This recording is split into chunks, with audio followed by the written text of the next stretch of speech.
Bütün dünyanın diqqəti hal-hazırda cümə axşamında, sabah birisi gün, mayın 15-i tarixində İstanbulda nəzərdə tutulan Rusiya-Ukrayna danışıqlarına yönəlib. Çünki həmin danışıqlarda Ukrayna tərəfdən demək olar ki, Avropa İttifaqına üzv olmayan Böyük Britaniya kimi ölkələrin baş nazirlərinin iştirakı var. Rusiya bunu balanslaşdırılmamış bir danışıqlar adlandırır. Çünki həmin dövlətlər Ukrayna tərəfdən gələcək.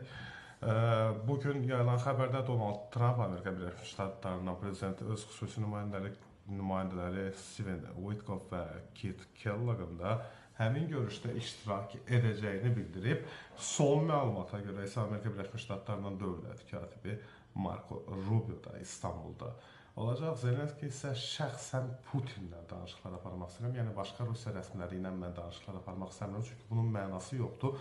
Müharibənin, o fikrin belə izah edir ki, müharibənin dayandırılması əmri qərarını vermək ancaq Vladimir Putinə məxsusdur. Yəni mən Narışkinlə, Patruşevlə, Lavrovla danışım boş-boşuna əgər müharibəni həmin an orada qərar verəcək adam yoxdursa ki, müharibə dayandırılsın, atəşkəs elan olunsun və s. Bunda da bir məntiq var. Son gördüyüm xəbərdə isə bildirilib ki, Putin olmasa belə Türkiyə prezidenti Rəcəb Tayyip Ərdoğanla mən orada olacam, Zelenski bildirib, səhv etmirəmsə, Rubio da deyib həmin fikirləri. Bu müharibə ilə bağlı indi yəni niyə belə gərilib bütün hamı danışıqlara tələsir? Rusiya özü demişdi bu İstanbul görüşünü yer gəlmişkən. Amma bir müddətdir ki, çox da elə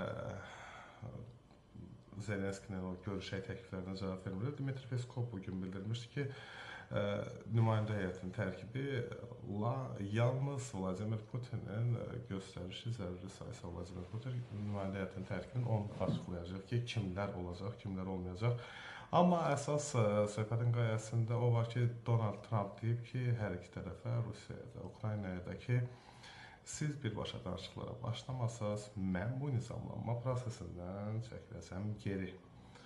Bu isə böyük fəlakətlər deməkdir. Bundan başqa Rusiyanı tarixi ərzində Amerika Birləşmiş Ştatlarından görmədiyi sanksiyalarla da təhdid edib. Amma dünən Kreml bildirmişdi ki, bizlə təhdidliyinə danışmaq olmaz və s.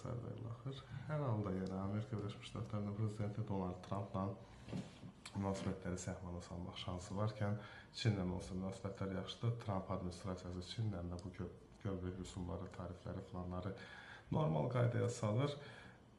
Bütün bunlar